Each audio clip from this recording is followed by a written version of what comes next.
are those of the speakers and the host, and do not necessarily reflect those of Yoakley Scott Corporation and your sports network.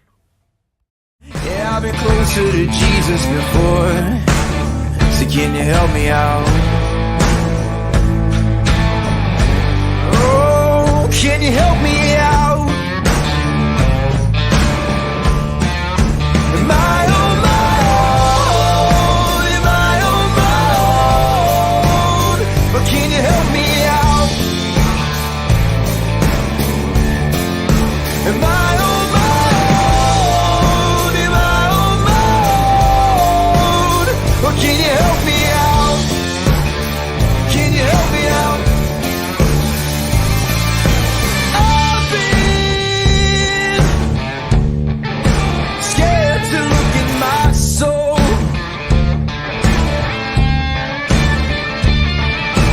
I've been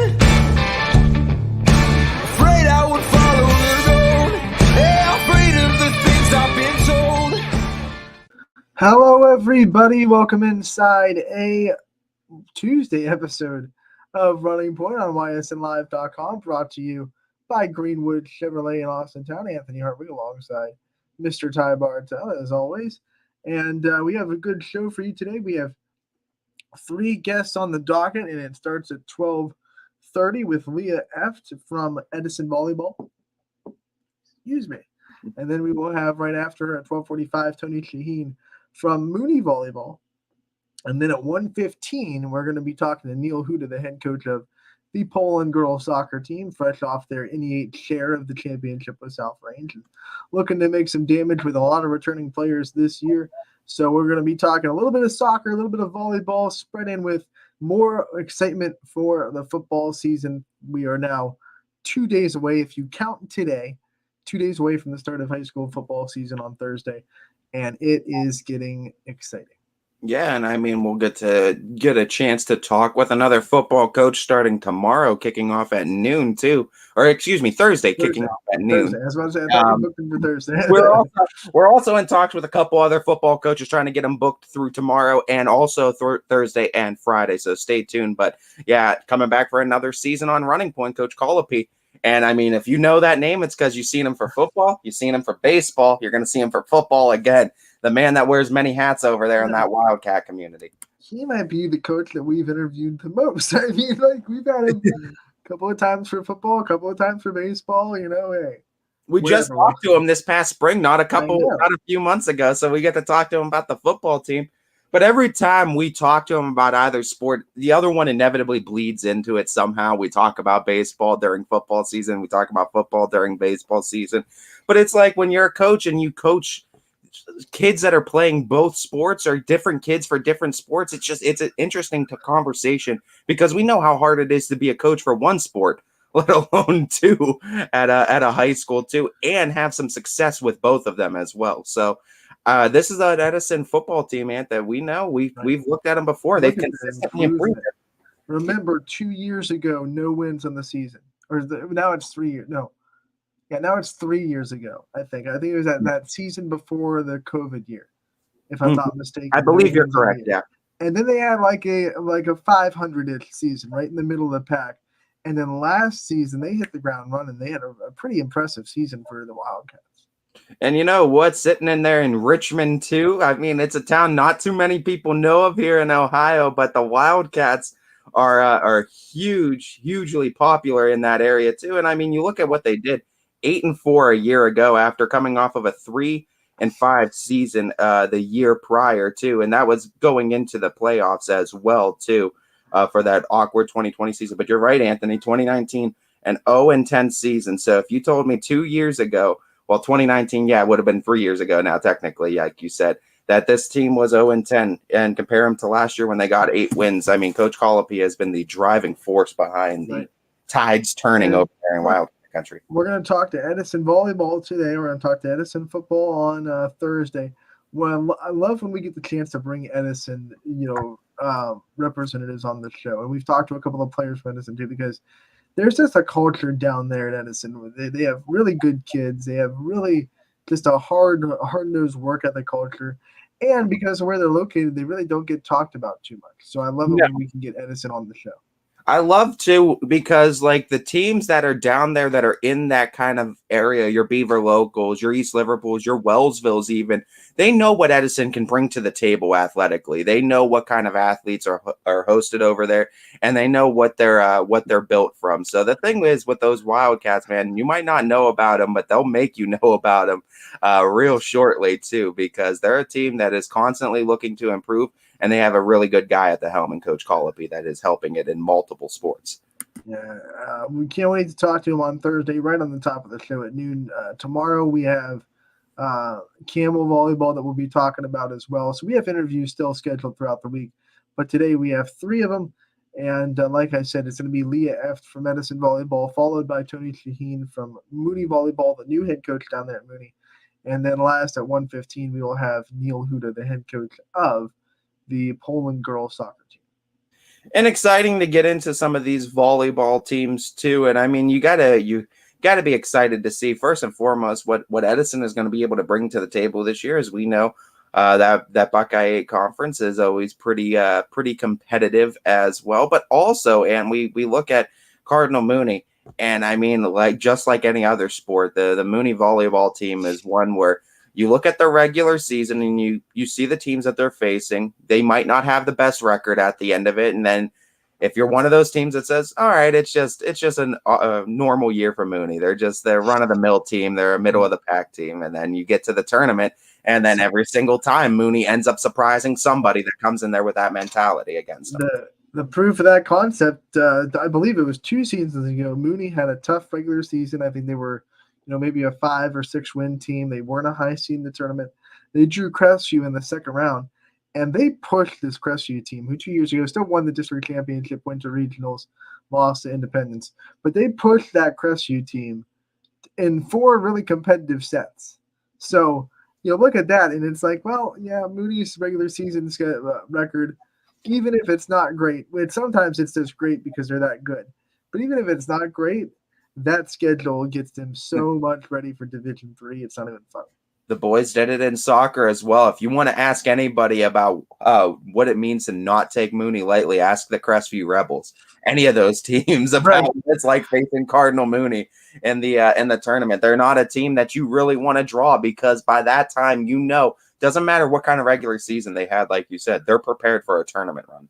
After talking to Coach Britton yesterday, I would argue, and this is up for debate, and if you have another team that falls into this category in any season, you can hit us up on the comments section. We'd love to hear if you have an opinion, but I would think Mooney Soccer has the hardest schedule of any sport, any team, any sport. That boys soccer schedule is ridiculous. Their schedule is just absolutely peppered with state superpowers in soccer. It's ridiculous. The amount of teams that they face in the county is slim. They're going out of county into Portage, into Cuyahoga, and when they do, it's Howland. I mean, come on.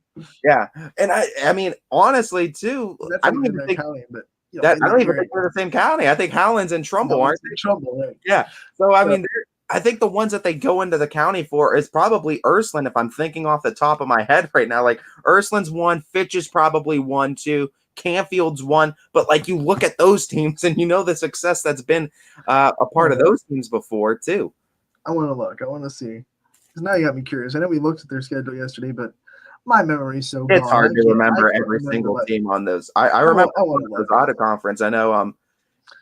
Look, their schedules. And I get it. If you don't know soccer, you're like, so what? They're playing, Western Reserve Academy. No, that's a amazing soccer program. That's how they end their season. So here's they scrimmage South Range, but they open the season with Hoban. Then they play Crestview, who was last year's state, runner-up. They play JFK, which is not in their county, so I guess they don't count. They're up in Trumbull County. And then they play CVCA, Howland, Harding, not in their county. No. Ottawa Hills, Canton Central Catholic. Ottawa Hills is really not in their county. That's from the Toledo area. They played Canton Central Catholic 2 times in 3 games. They played Kidron. which is Central Christian Commons, the Central Christian Commons Soccer in Kidron, Ohio. Yeah. They play at Berlin Highland. Then they come into the county with Boardman and Fitch and Liberty. Well, I think Liberty's actually out of the Mahoning County area. Are they? Yeah, they are. They're right on that They're south trouble, side. right? Yeah, they're on that south side of Youngstown, I believe. Okay, yeah. Liberty's in Mahoning County. So they have 3 in-county games in a row with Boardman, Liberty, Fitch, Ursuline, actually 4. But then they go to Western Reserve Academy. I mean, like, the schedule's loaded in boys soccer. You take all those games away, Canfield, Fitch, Ursuline, Liberty, Boardman. That's 5 teams that are in the county. Like, to compare for maybe your football fans out there that don't know who the powers are in for soccer, which is understandable. It's a growing sport. Like if you're playing Ottawa Hills as Mooney, so that's not the same division. That'd be like what would you say? That'd be like maybe a team like Brookfield, Division 6, playing. Name a really good team in Division 4, like a really solid team in Division 4 that's not in our region. You're really making it a really solid team in Division 4, not in their region. This is where I'm like, all these football teams out of our region, I'm blanking. I mean, I don't want to go as far as saying it's like playing Chardon because that's Division 3 and they're obviously, but Ottawa Hills that for soccer, you know what? I might as well go and say it. It's like a smaller team in Division 5 or 6. Your South Range is a really good team, really competitive team, going up and playing Chardon. That's what playing Ottawa Hills is like in soccer. And then you don't have that once on your schedule, but you have teams that are comparable with CVCA. You're playing Crestview, so take another football team and say, not only are you playing Chardon, but you're playing your division state runner-up. So, you're for South Range, you're also playing Ironton, who lost to Kirtland. So, then you're playing Hoban. And then you're playing CVCA, and then you're playing Western Reserve Academy, then you're playing Kidron, then you're playing Canto Central Catholic, then you're playing Berlin Highland. It's like, I just don't think there is another team in any sport this fall that has put together a schedule that's as hard as the Mooney Boys soccer schedule. Yeah, it's a tough schedule. It's a gauntlet for sure too. And I mean, like you said, I mean, you look at the football teams too, and I mean, there's good comparisons there to kind of look at those divisions too. But even that is split up even further down too. So you look at the schedule though, featuring teams like the Green Bears of Ottawa Hills, Canton Central Catholic, Howland, who was a state champion, Crestview state runner-up. There is competition aplenty here. And I mean, you talked about the football schedules. I think, that's a perfect example and a perfect, I think, way to correlate it too. Because if you look at these lower division teams, you could take like your New Middletown Springfields, for example. Imagine them scheduling. Take a really good lower division team because obviously Mooney's a really good soccer team. Yeah. So take a Springfield. But then make them go play your Kirtland, your Chardon. Yeah, Kirtland, Chardon, Steubenville, like those kind of teams. Division Philadelphia. Yeah, all in the same season.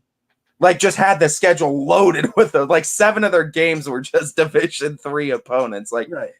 And I mean, not to say that they can't compete with them too. That's not what we're saying, but that's just what Mooney does, and that's why Mooney is able to position themselves so well in that tournament every year because of the competition they face throughout the regular season. It's something else. That's why, like last year, they were 8-5-6 on the season. That was their final record.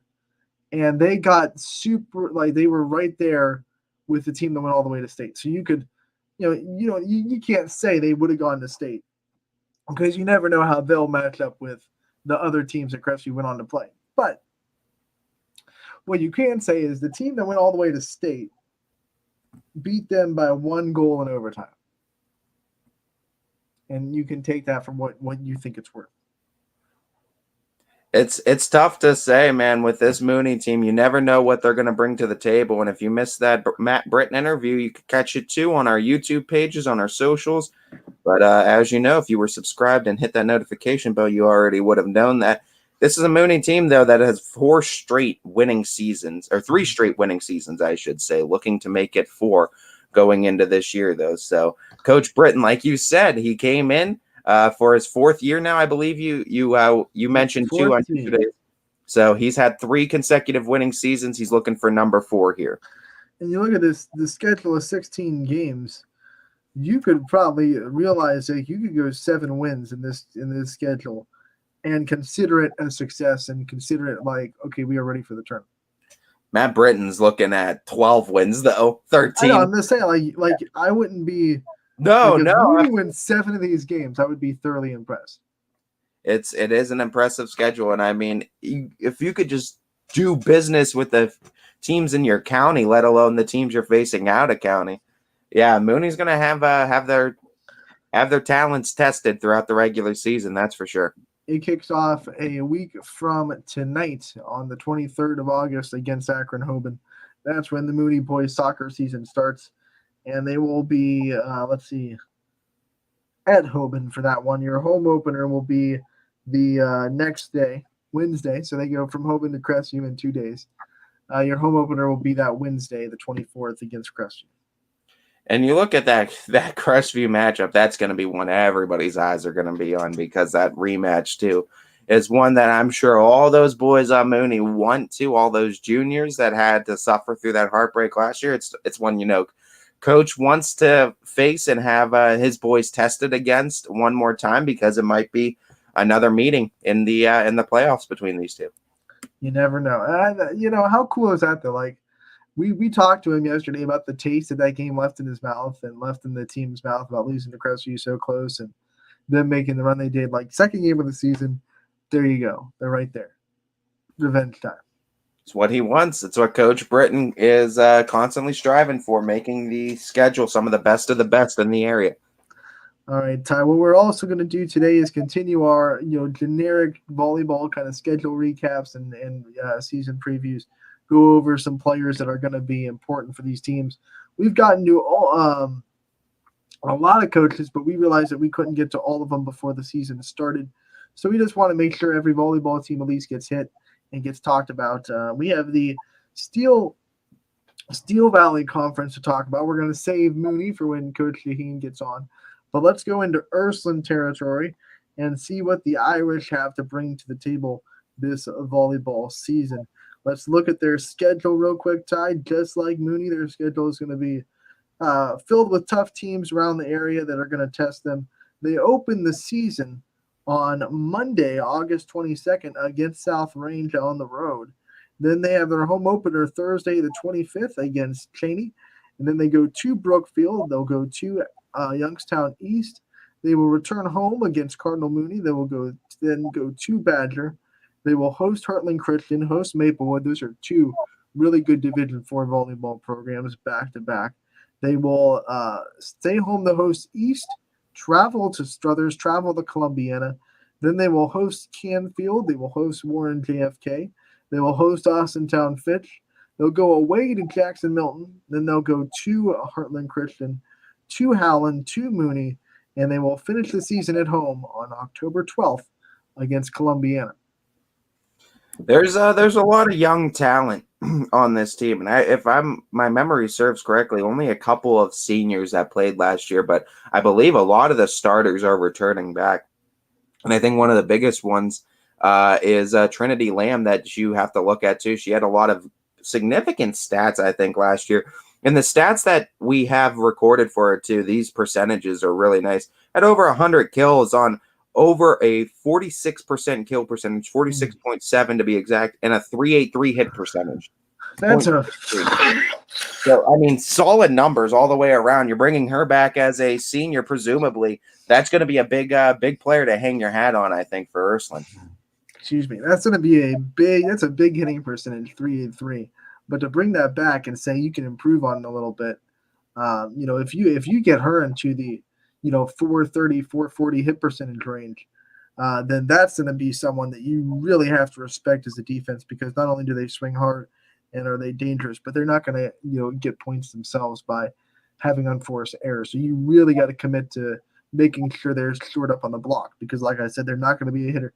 Sometimes you get those teams, they have strong hitters, but you know that even if you don't get there, 50% of the time, they might go for an aggressive shot and hit it out, and you're like, okay, we'll just take that chance if we can't get there.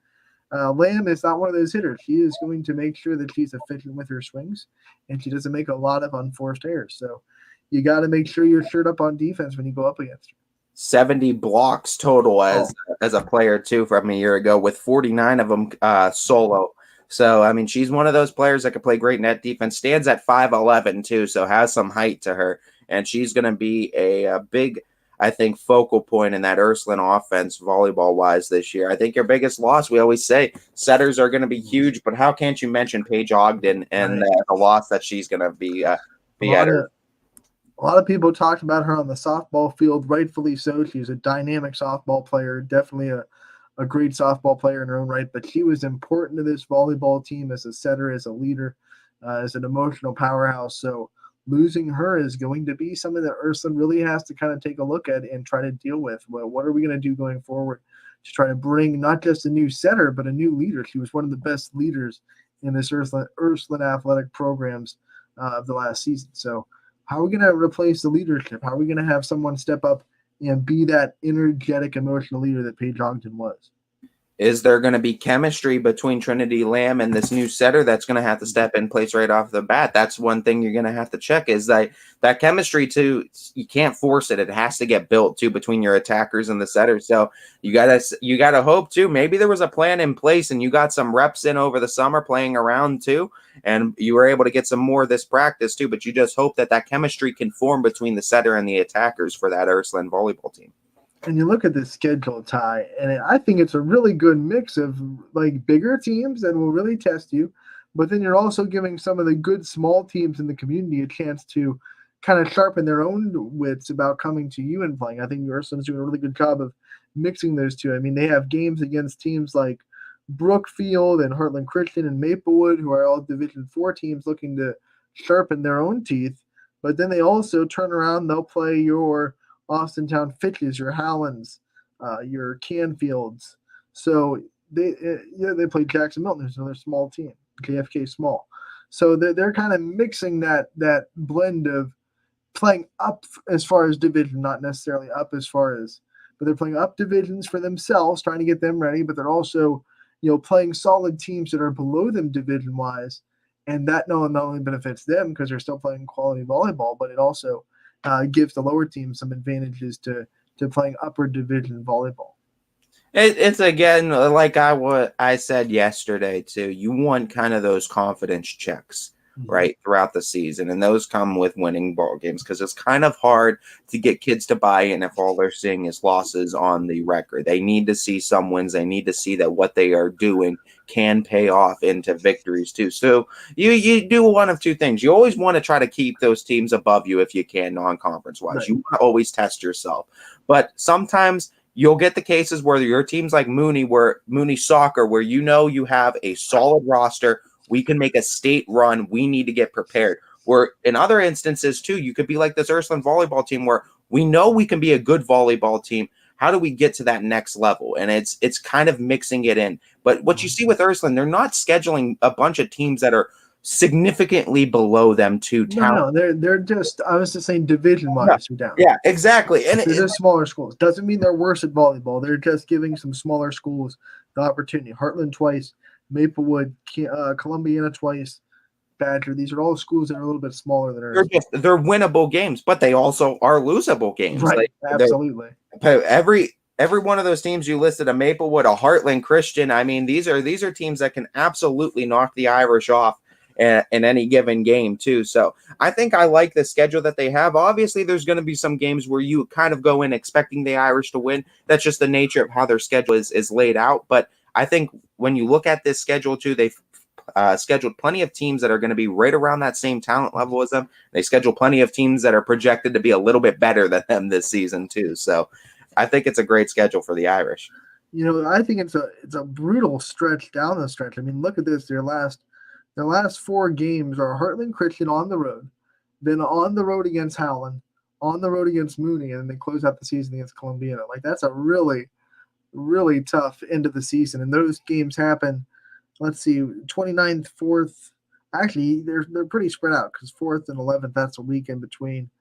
So they have about the last 13 days, 4 games in the last 13 days of the season. So it's a little bit of a break. They'll also get some time in the lab, as some coaches like to say, in the gym to fix some stuff. But sprinkled within those 13 days getting ready for the tournament, they have 4 really tough games against Heartland, Howland, Mooney, and Columbiana.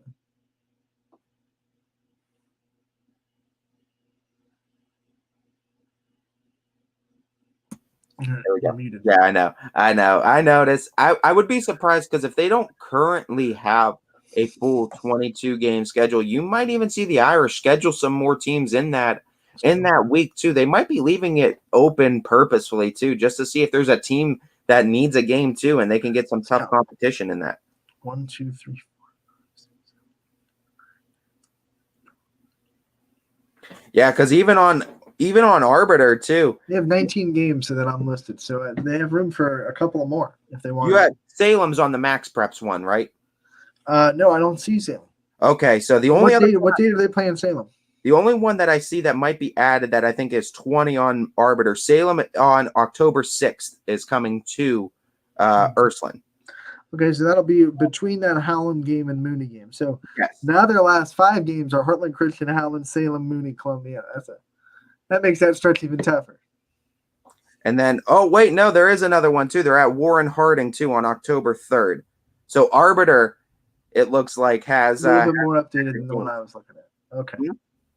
So then that should take them right to that full schedule then, or right around that full schedule too. That would be 21 games, I think. So they still have spot for one more if they wanted to. Was Jackson Milton on there, you said? Yes, it was. Jackson Milton's on there. I think that's all the ones too. So they do have a spot for one more.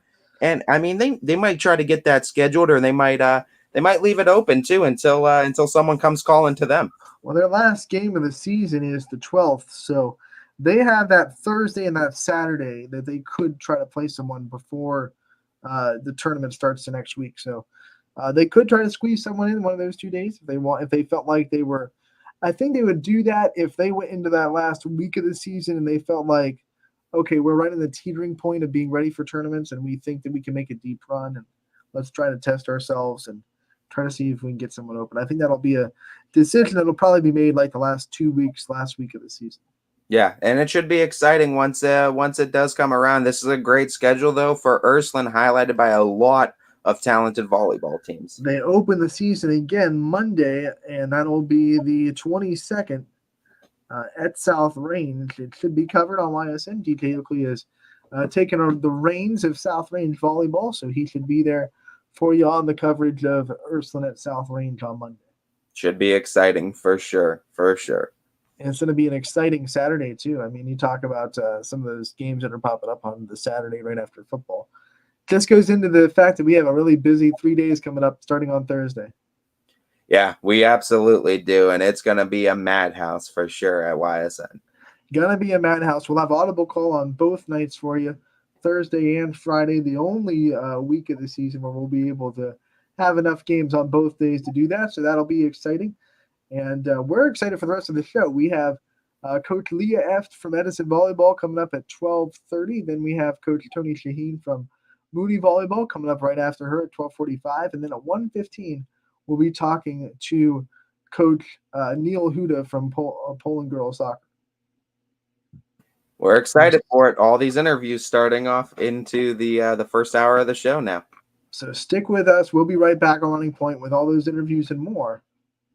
Brought to you by Greenwood Chevrolet in Austin. Why choose local? Because you live here, work here, learn here, relax here, and celebrate here. 21 WFMJ is our Valley's only locally owned TV station, and our focus is local. Other TV stations don't have that same focus, as their owners are somewhere else. But 21 WFMJ is rooted in the Valley. Local people making decisions that affect your life, right here where you live.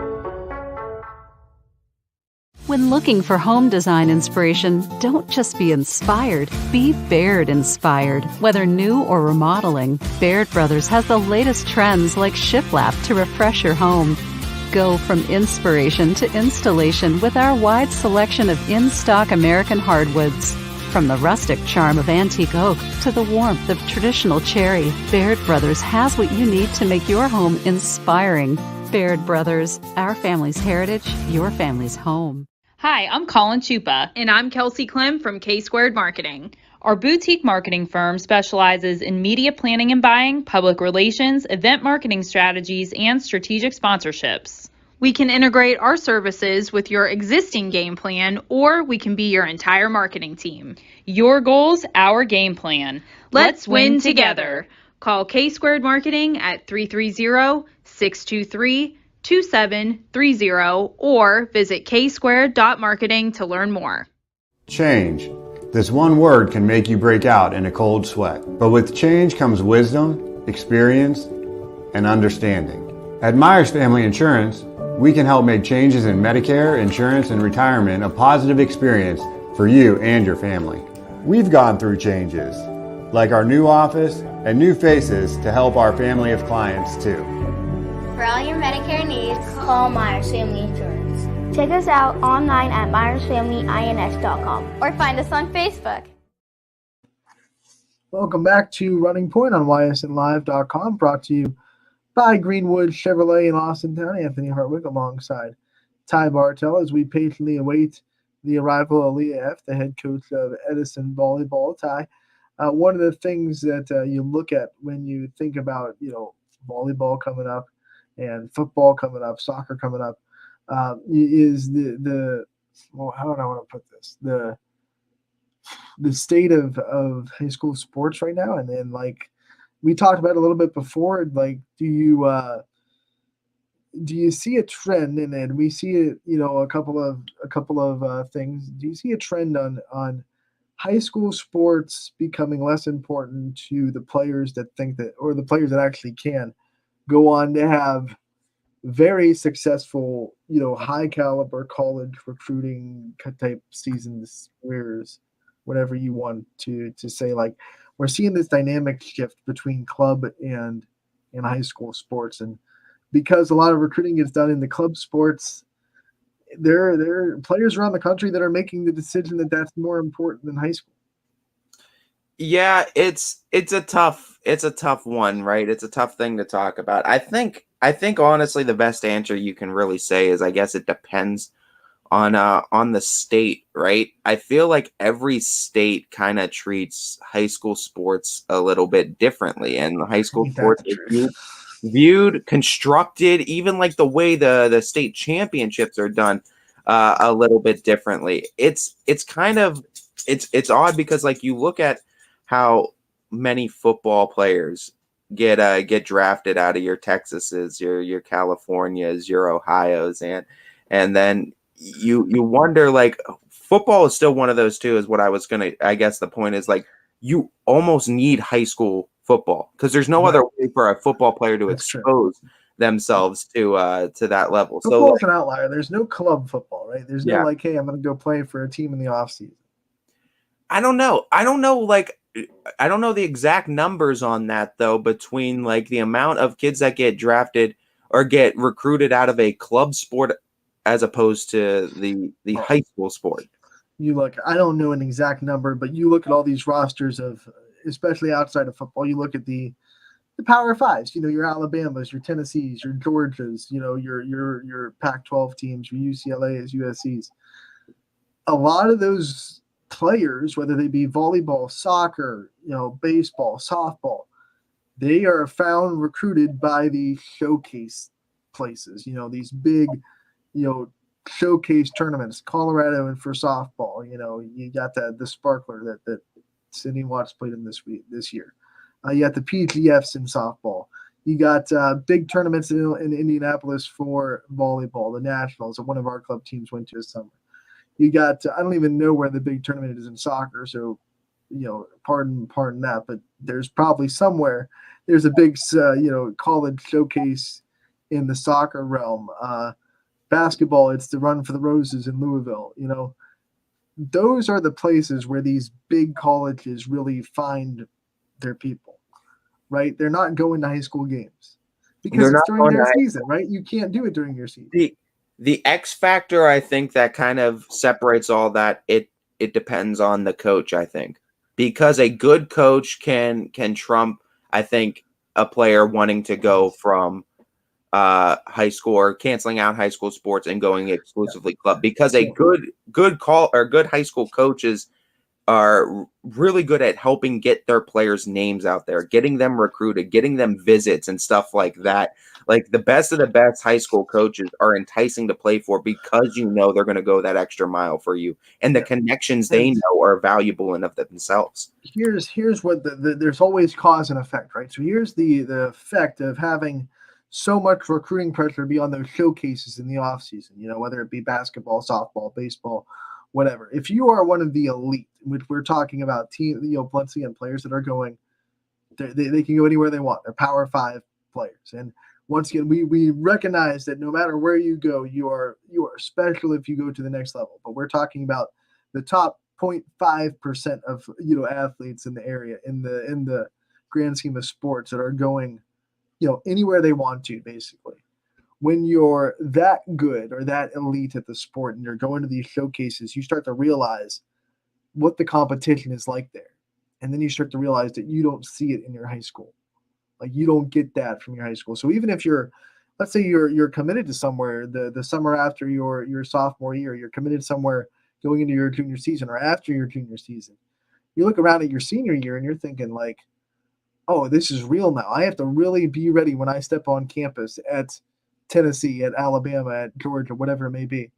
I really got to be ready for that level, right? So I'm going to bypass, the high school season. I'm going to find these club teams that are playing year round, and I'm going to expose myself to that level of competition, because the pressure of being ready as soon as you step on campus for these elite players is real, and you got to be ready, right? A lot of these coaches are like, you got to be ready. But should that supersede the high school experience? I don't know.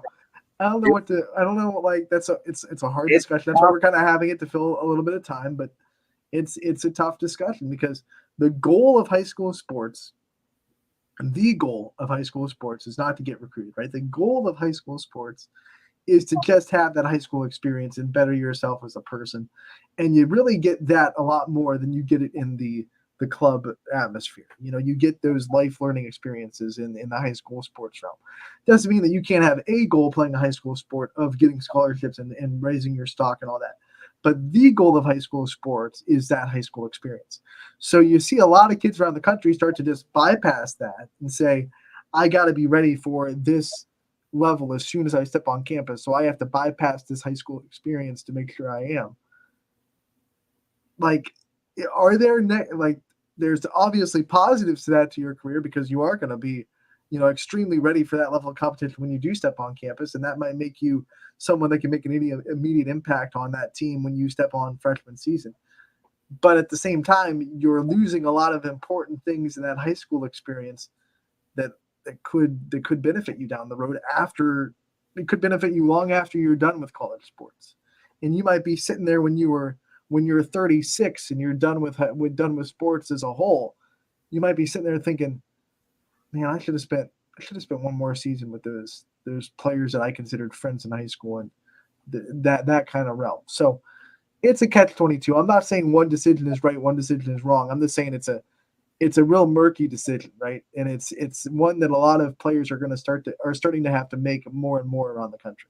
I think the other question you got to ask too is, how or do high schools evolve to keep these players from leaving their programs? What would that look like? Like, what can high schools realistically do to kind of morph into kind of a club? Like, I think it has to come into, because not everyone can pull a Cardinal. Not everyone can pull the Cardinal Mooney soccer and say we're going to play the best teams in the state. But the thing is, it's like, I feel like it goes to where the coaches can recruit for you. And I feel like because high school sports bring in so much money, high schools would have to find it in their budget to have almost like a recruiting department for their athletic. And that, you said it, a lot of states carry different things. That's a lot easier in California when your high schools are huge. Mm-hmm. Like, the high schools in California are massive. That's why you don't see a lot of multiple sport athletes in California, because they're big enough that they can have specialized athletes Yep.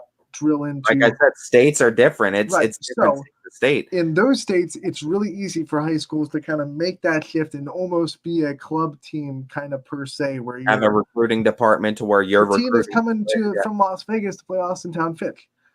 That's a club team, right? That's a traveling football team that goes way beyond the high school experience. They're just traveling the country to play the best teams they can find.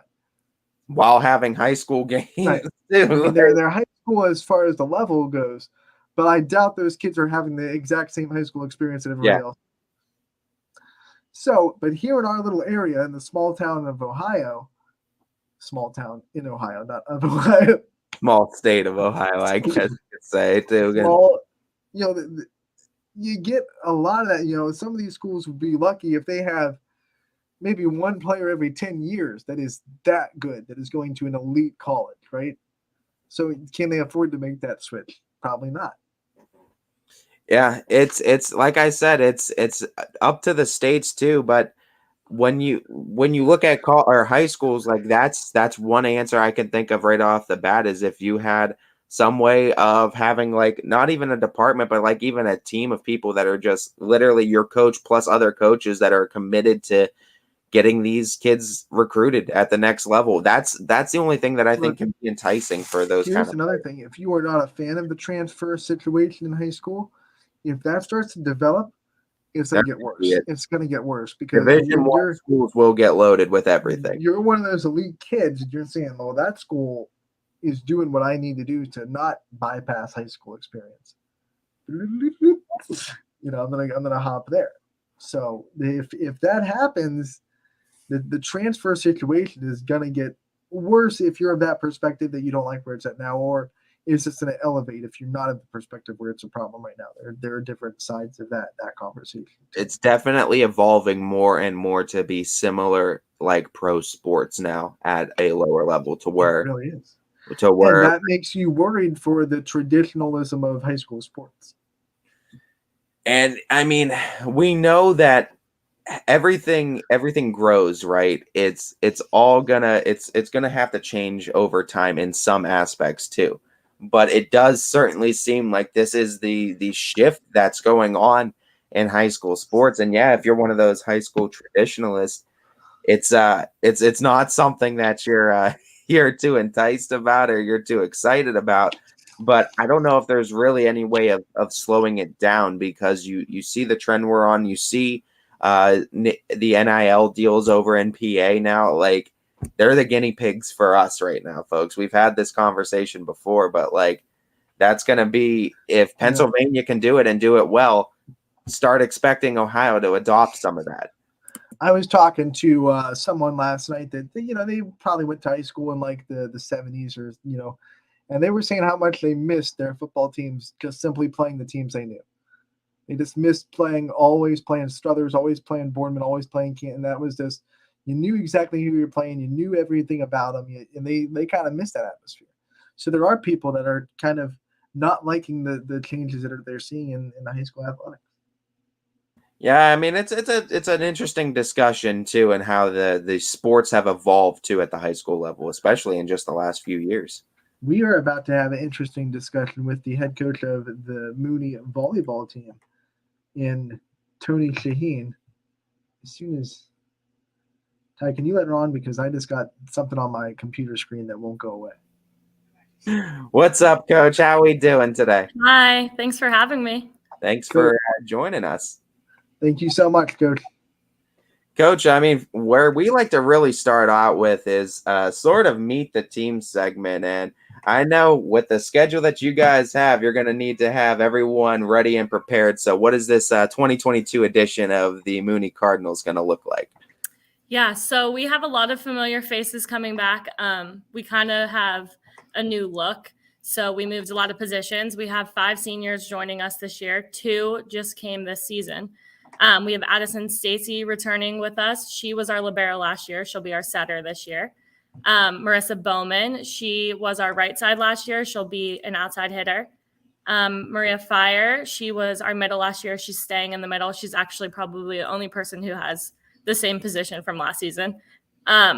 Then our 2 new seniors is Mara Blanco. She'll get time as a right side hitter and an outside. And then Abby Mitchell, she's going to be our libero. We have juniors, 5 of them who will get varsity time. Maria Pecchia, she has evolved this season a lot. She was a DS for us last year, but she'll get some time as a right side and as a DS. And then Amara Anderson will be an outside hitter for us. Katie Frommel and Angeli Blasco will be in the back row. And then Nina Santisi will also be in the back row and get some right side action. And lastly, we have Jada Lane. She will be a middle. She's a sophomore. Coach, like you said, a lot of returning faces, but new positions. In the summer months and working with this team, how much have they embraced kind of saying that I'm going to be in a new spot this year and I'm going to do something a little bit different for the team, and whatever that means for the success of the team? Honestly, they have truly embraced it. We have worked a lot this summer with kind of having 2 lineups. We know that some of the stronger teams are going to have, big middles. And so we have a lineup for that. And then we know some teams will have big outsides. So we have a lineup for that. So they have really adapted to anything that we've thrown at them. We have great senior leadership. Everyone's just kind of embracing it, and they're doing an awesome job with it.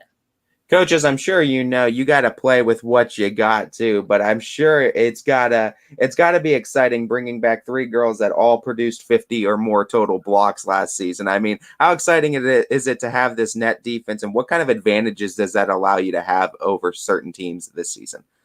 That is something that we're so excited about. And again, that was kind of our mindset when we made this new lineup. We want to use our height to our advantage. So moving people like Amara to the outside, so that way she can block with one of our middles, either Fire or Jada. That's going to give us a huge block against any type of offense that another team is running. That's going to score us points at the end of the day. We want to get as many touches and slowdowns on balls as we can to help out our defense. So that's just our game plan the entire season. How excited are you to kind of step into this head coaching role and take your first year as kind of the next level and be the head coach of this varsity program? I'm really excited. I knew I wasn't done with the program. I played in this program, so I've been around Mooney Volleyball for 10 years now, I think. So I just knew I wasn't ready to leave it. I knew the girls that we had coming back and the potential that we had coming back, and it was something that helped make my decision very easy.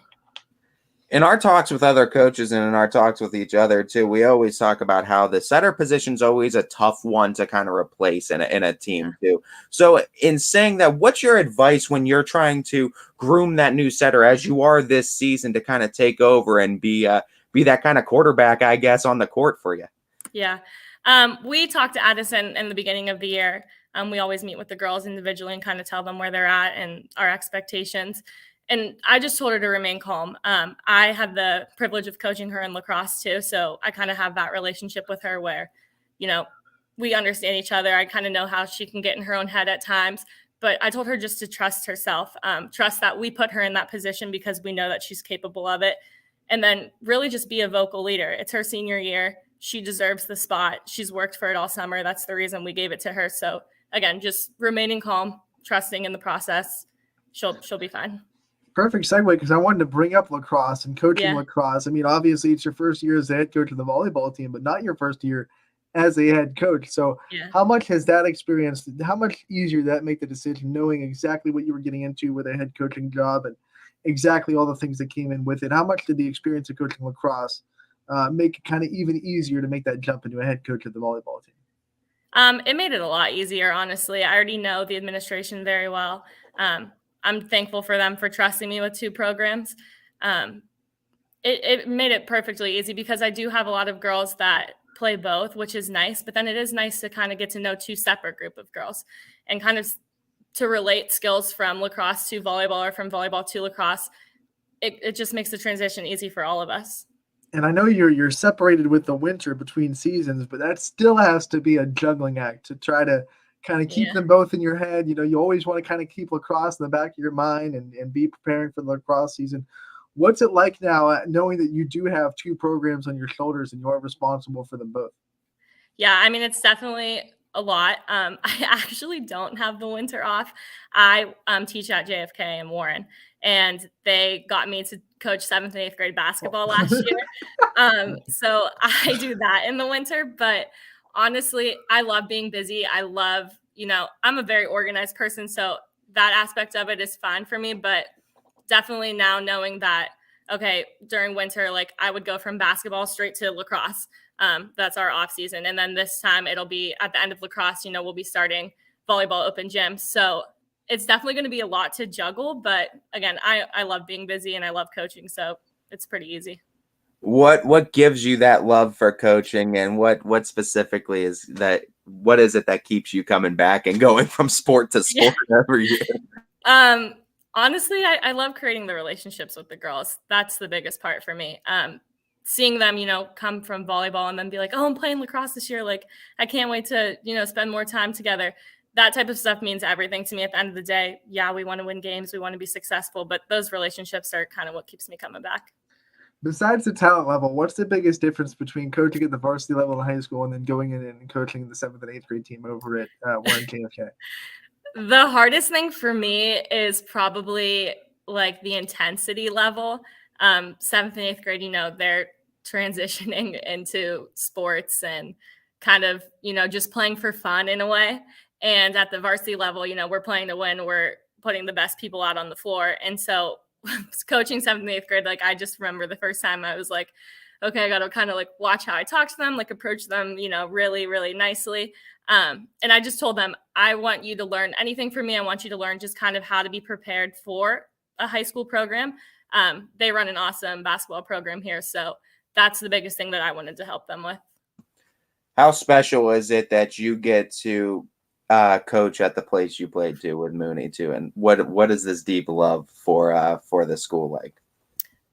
Honestly, it's so special. I was on the district championship team for Mooney.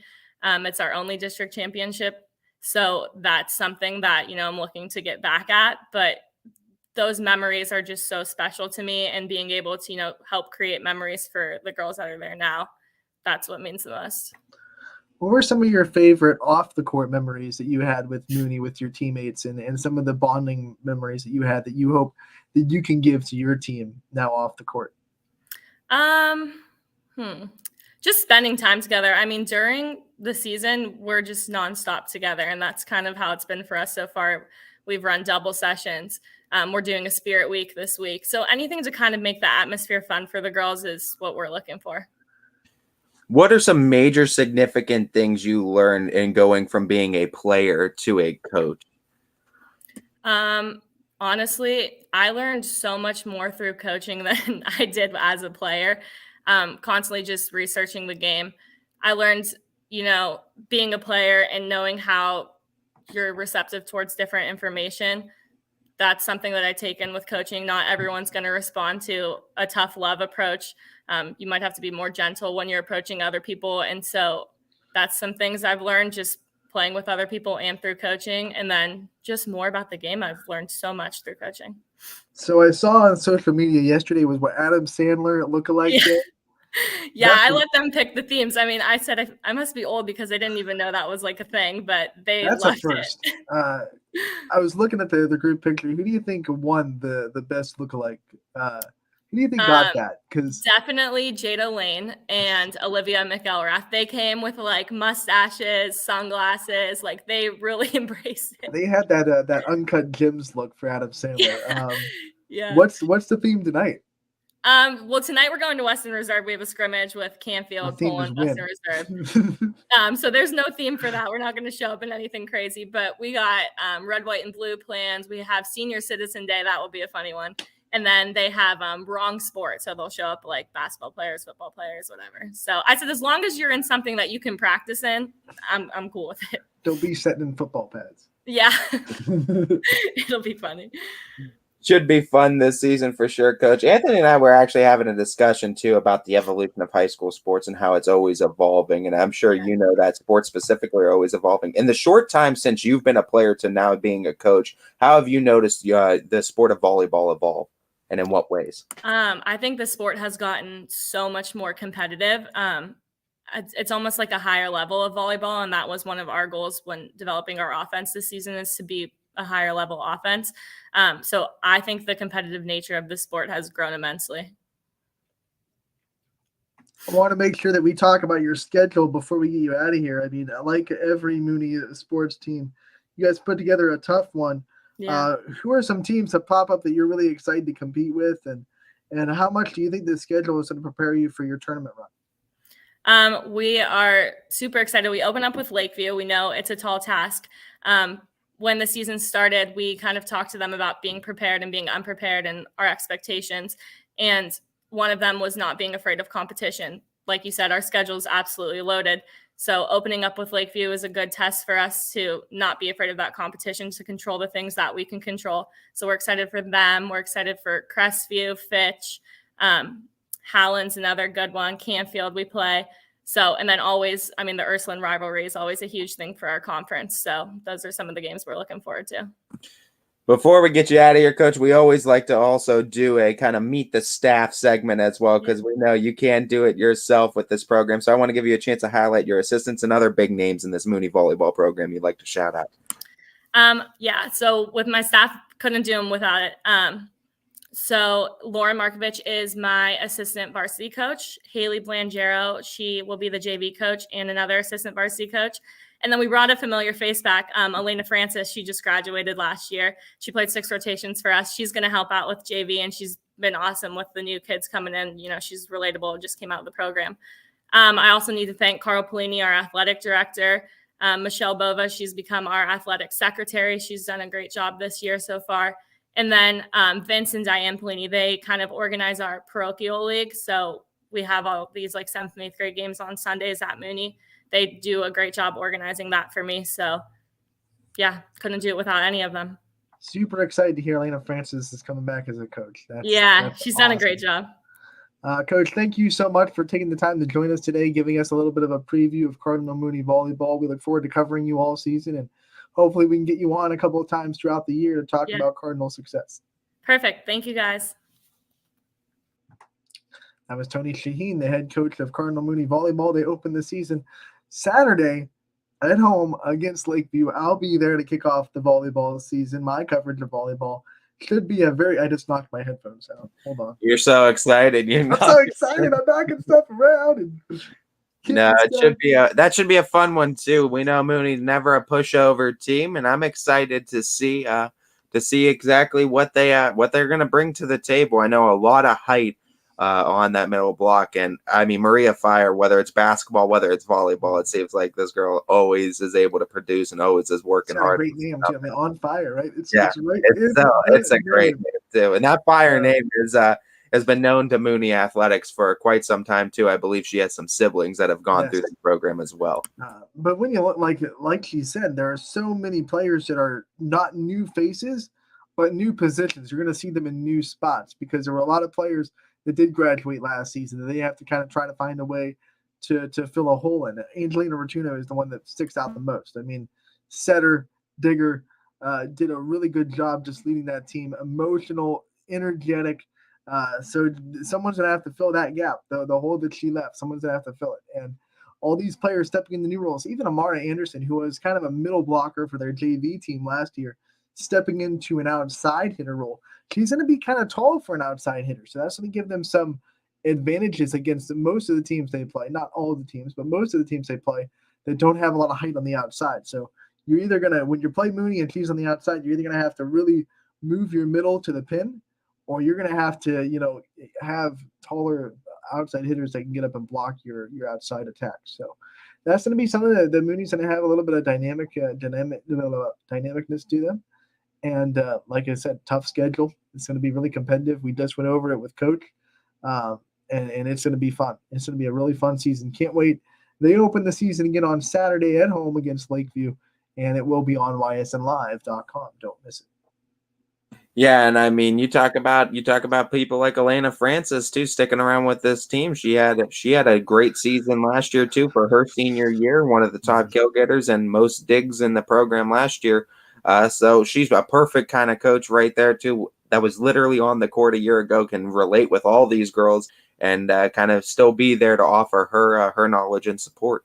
Well, if you want proof that someone's buying into the program, all you have to do is look and say, hey, the next year after they graduate, they want to pour back into it as a coach. That means that they really bought into what it was being. And even though Tony Shaheen is the new head coach, he was involved in the program last year. So her culture with Coach Ferrando should not change that much. It should still be the same mindset, the same philosophy. And it should just be, a kind of a new spin on things with Coach Shaheen at the helm. Already the head coach of the lacrosse team, and as we just learned, also the coach of the 7th and 8th grade basketball team down there at Warren JFK. She does keep herself extremely busy. She's always in the coaching realm for sure too. So I mean, always learning about herself, but she's doing it at the youth level. You know what, Ty? Some people are just built to be a coach, right? So they'll find whatever sport, it doesn't matter. Just give me a clipboard and a whistle and let me mold people. Yeah, I mean, her knowledge is probably immense, and she's probably taken a few things from each sport and utilized them in each other. Yeah, so it's going to be an exciting, an exciting school year for Coach Shaheen as she takes her first trip to the volleyball realm. She'll be in the basketball realm in the fall, and then she'll be in the lacrosse realm come spring with Cardinal Mooney varsity girls lacrosse. So going to be real fun. We're going to talk to her, more throughout the season, and we will definitely look forward to Cardinal Mooney volleyball this year. We're going to take another break. When we come back, we still have Coach Neil Huda of Poland Girls Soccer to join us in a lot more fun discussions on Running Point, brought to you by Greenwood Chevrolet in Austintown. Jimmy Sutton here, director of Isle, Purple Cat, and Golden String. We are happy to support YSN and two of my favorite people, Scotty Mincher and Super Dave O'Malley. We are an agency that provides services for adults with disabilities. We infuse humor, passion, and joy into their lives. If you know of any folks with disabilities that need our assistance, please contact us.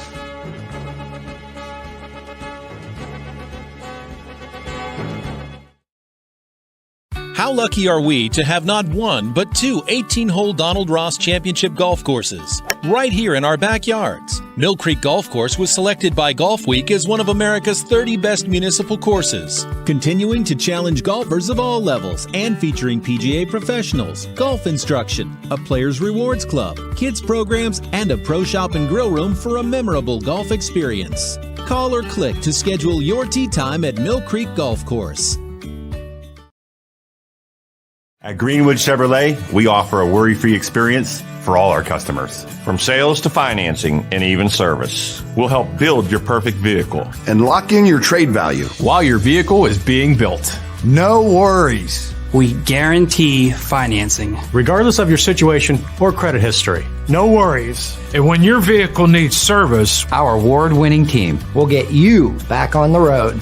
No worries. That's what going the extra mile means. Only at Greenwood Chevrolet.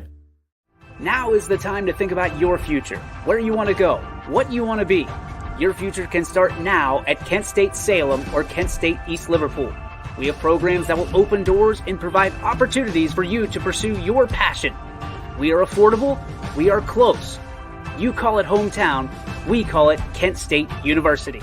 Learn more at www.kent.edu/Columbiana. You belong here. Every customer has a story, and at Greenwood Chevrolet, we are committed to making sure it ends with you in the right vehicle. I get to be part of somebody's adventure, whether it's buying a car for the first time, helping them get approved, or finding the perfect car for their budget. I'm proud that people trust me with their finances. They trust me to take care of them, and they trust me with their story. I'm Tracy, and I'm ready to go the extra mile for you, only at Greenwood Chevrolet. We are Kent State in the Valley. Start and finish one of more than 25 bachelor's or associate degree programs, or start one of Kent State's 280 majors. With low tuition, public, and plenty of scholarship opportunities, we will help you maximize your education and minimize student debt. Enjoy the benefits of a smaller campus with all the opportunities of a large university. Save money, stay close to home. Apply today by visiting kent.edu/Trumbull. WRS Wealth Advisors is the area's premier wealth and retirement specialist. With our combined 70 years experience, WRS Wealth Advisors is the area's premier wealth and retirement specialist. Call to learn more about our individual and corporate financial planning services, or visit wrswealth.com. Good luck, athletes. Quality, customer service, and integrity. Those are the 4 words that have driven our success since 1957 at Joe Dickey Electric. Joe Dickey Electric is one Mahoning Valley landmark business that stays current with the requirements of our customers. Family owned and managed, we are an electrical contractor and energy solutions provider. Every member of our team adds to his or her skill set through ongoing training. Residential, commercial, industrial, automotive, and more. We keep ahead of the needs of our customers with a fleet of more than 50 vehicles and 24/7 emergency service, so you're never left in the dark. Welcome back to Running Point on ysnlive.com, brought to you by Greenwood Chevrolet in Austintown. Anthony Hartwig alongside Ty Bartell as we continue this Tuesday edition of Running Point. Ty just had a conversation with Tony Shaheen from Cardinal Mooney Volleyball. Excited for that. They opened the season on Saturday against Lakeview, and that'll be a fun time. I will be there for that game, and I'll be there for the opener of the next team we're going to talk about in our Steel Valley Storm preview, and it is none other than the East Bears. They opened the season on Monday at Liberty, and that'll be their season opener. And then they return home to host East Palestine, and then they will host Lowville, host Ursuline, host Canfield, and then host Niles. So 5 home games in a row after that away game to start off the season. They will also host Cheney, host JFK, and then it's the start of the long road stint to kind of counteract that long homestand that you just heard. So they will go to Ursuline, they will go to Akron North, they will go to Struthers, to Ravenna, they'll return home to Valley Christian, they will go to Howland, to Mooney, and then they will finish the season on October 10th away at Southern Local. Coach Huda had popped in for a second and then disconnected immediately. So I don't know if he's having connection issues. We're going to have to see if we can get him on too. I didn't want to put a pause on your thing real quick, but I just wanted to. That's because I was looking at the schedule. I didn't notice it. So thank you. I see him on again, but I also see that he that looked like that was the issue initially when he was trying to join. So hopefully we can get things worked out and we can have a conversation with Coach Huda, another coach scheduled to come on for today's show. All right, so back to East. Like I said, they finished the season on October 10th against Southern Local. It should be exciting too, just to look at what East can do this season, and just to get back to winning ways. Honestly, is going to be the biggest thing for East. Is just try to improve off of last season, take some sets, and get some more victories this year. And I mean, you look at what Franklin is doing over there, the athletic director and coach of multiple sports, always working hard over there. And I think we do have Coach Huda now. I think he's fixed his a couple of connection problems. So let's pop him up and let's talk a little bit of Poland girls soccer. Then we'll get back to East volleyball and our Steel Valley Storm kind of preview. Coach, thank you so much for taking the time to join us today. Hey, thanks for having me. I appreciate it. Coach, I mean, what we've been liking to do with all these fall sports previews, we always like to start off with a sort of meet the team segment. I know teams are always changing, evolving. You lose some with seniors, you gain some as well. So what's this 2022 edition of the Poland girls soccer team going to look like? We got four seniors that all played last year. Got I believe 4 juniors that all played last year, and I got 5 sophomores. And I got, I believe, 13 freshmen. So I got a lot of freshmen in my in the classes coming up. So I think we should be good. We're missing our top 3 scorers from last year. If my younger girls could step up and by the end of the season, and we can make a playoff run, I think. If they don't step up, we'll be in trouble. So it would depend on the younger athletes to step up this year. I think this is a team that, you look at it, they have a lot of faces that return from last year, like you said, that are going in from, an underclassmen role to now where they'll have to be a leader on this team. They'll have to be more of an upperclassman role.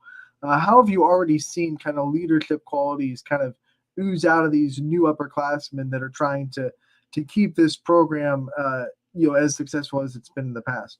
Yeah, they're dedicated to what we're trying to teach them. They're trying to help the younger girls as much as they can to learn the systems and to learn the style of play that we play. And right now it's coming along good. I hope by the end of the year it comes along great.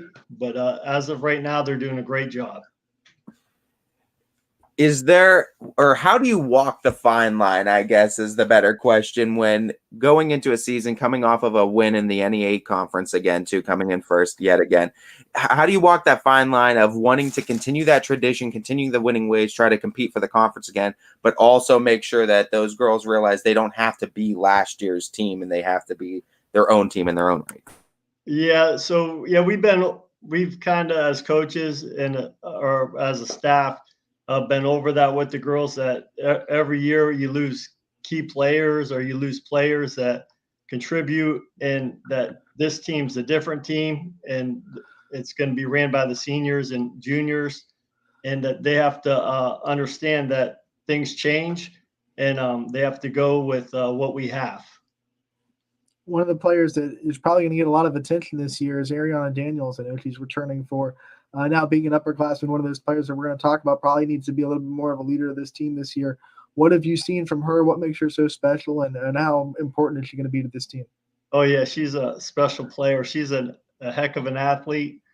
She's demands, I want to say demands respect from her teammates, but they also give it because she earns it from them. Yeah, I'm excited. I was excited to see her in the Boardman scrimmage. We'll see her today. We scrimmage Salem today at 5 o'clock, so I'll get to see her a little bit more. If we could stay healthy, and she could stay healthy, she should be one of the top players in the area. Who are some other names that you think are going to pop up as players that you're going to lean on to be leaders of this team?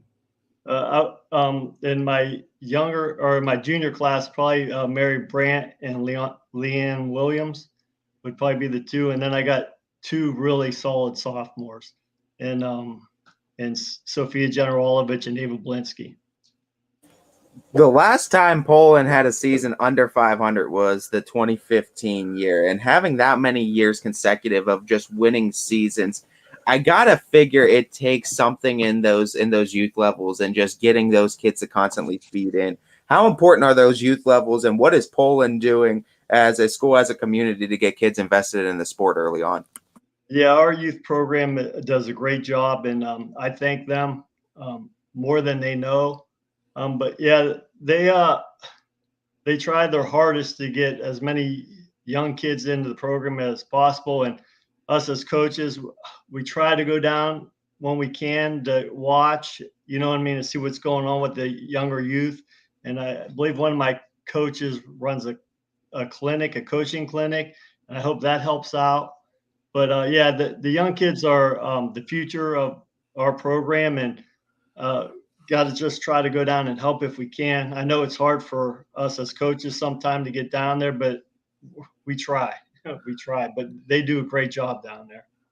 What does your soccer journey look like? How did you get interested in this sport, and what kind of things kind of let you fall in love with the sport of soccer? Well, when my daughter was younger, my son, he still plays, but when they were younger, like it was watching them play, and then some of the coaches didn't have the understanding. So then I started learning, and then I started getting my license, and then I really started getting involved in it and really liking it. Once I started learning the game, I love it. What's one of the biggest things you've learned about yourself as a coach from the time you started to now? The biggest thing is I guess I try to relax more. I'm like always in, not a panic, but like when we go down, or I want to hurry up things. And I think it's better just to relax and let things work themselves out. You brought it up. Noah is still playing on the boys team. He's a very successful player for that Poland boys team. What's it like coaching the girls team while also trying to give all the support you can to your son on the boys team? I'm sure there's a lot of nights where things conflict and you maybe can't be at the game that you'd want to be at. Yeah, it's sometimes it's hard. He realizes, that I have the girls to coach, and he backs me up, and I try to be there for him. And my wife will tape the games for me to watch if I can't make it to see him. but yeah, it's hard sometimes. And, you know, like we pass by every once in a while, you know, each other at dinner and talk and keep in touch that way through soccer. So yeah, it's sometimes hard. What's some of the best advice you've gotten as a coach that you've taken in your life and in your coaching style? Some of the best advice is be humble.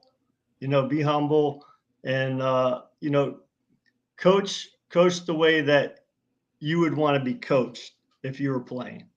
I think that's one of the big things. When you look at these Poland girls and you have a lot of multiple sport athletes on your team, they have come accustomed to success no matter what sport they're playing on.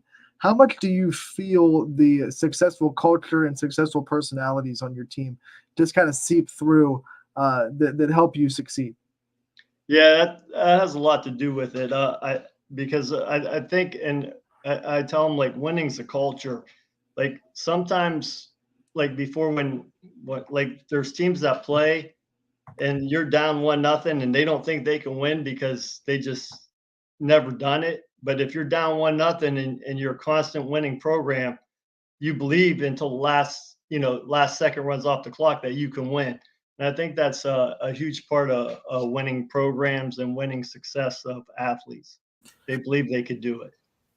I think what Anthony and I were talking about too was how sports and high school sports is constantly evolving. And we actually had a conversation with the volleyball coach prior to, but this is the same goes for soccer too. In what ways have you seen the sport evolve in your short time being with it from then to now? Yeah, it's changed, and a lot of like I would say like injury. How do you take care of injuries? The machines out now that you could help relieve muscles faster. The game itself, the speed of it, the strength the strength and conditioning of athletes, they have to be constant. It's changed a lot because before I feel that athletes weren't so involved in lifting and conditioning that they are now. I want to talk about your schedule too before we get you out of here. You look at this conference, it's tough enough. You shared the championship with South Range last year. You got them twice. With this conference as big as you are, you don't get a lot of time to do out of conference games, but you do have West Branch on this schedule and Howland, some non-conference teams in there too. How much do you think this conference really prepares you for the soccer tournament that you play in? Yeah, you know, like there's some teams that will prepare us, and I think some teams that we could get by, you know, just by like with athleticism. But it prepares us pretty good. The out of conference schedule I think helps, but yeah, the Northeast State prepares us pretty good. Let's look at too your coaching staff for this year, because I know like most coaches, you can't do it on your own. So what is this coaching staff going to look like this year? And just shout out other big names in that Poland soccer program. Yeah, I got Greg Maurer and Ron Evans are my main coaches that will be there like from now on. I have my daughter who's a goalie up at Hiram. She comes out and helps my keeper coaches during the summer. And Becca is from Heidelberg. She comes down in the summer and also works with my wings. So it's a great help in addition, and I appreciate them. And I have John Violi, but he's been kind of sick. He's been battling cancer for a couple years, so I'm hoping he gets better and will eventually be able to join us here by the end of the year or next year. So, but the coaching staff is a good group of guys, and the girls that help, and I appreciate them all. All right, Coach, before we let you go, give this Poland community a call to action to come to your first game. I know you opened the season on Monday, and the battle at 224 against Canfield doesn't get any better. No, it should be a great game, hopefully, and hopefully the community will back the Poland girls soccer. And I appreciate the community and the school and administration, and I hope everybody comes out and we can put on a good game. All right, Coach, thank you so much for taking the time to join us today, giving us a solid preview of Poland girls soccer. We are so excited to cover you all season, and we hope to have you on again throughout the year to talk about your team's success. Yeah, thank you so much for having me. I appreciate it. Thank you. You guys. That was Coach Neil Huda of Poland girls soccer. and we thank him for his time and his efforts. It's a really good soccer program. Shared the NEA championship last year with South Range. Looks to be just as good this year with a lot of returning faces, a lot of players that you might know from other sports. If you're a fan of Poland, the Mary Brants of the world, Leanne Williams, Ariana Daniels, all mainstays in other sports as well. Very successful program. We expected nothing more this year. You look at their schedule as a whole tie. They opened the season Monday against Canfield, who has won 10 consecutive AAC championships. So that's a tough game right out of the gate. Then they go 24. What?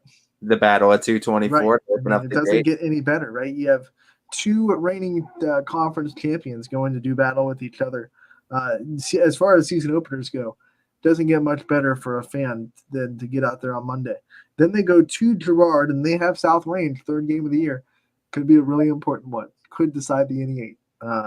In those games, they'll host South Range first, and then they will go to Jefferson, to Girard, to Niles, back home against Hubbard before traveling to West Branch, who has won 8 consecutive conference championships, going for their 9th. So that'll be a really tough test against the Warriors out of conference.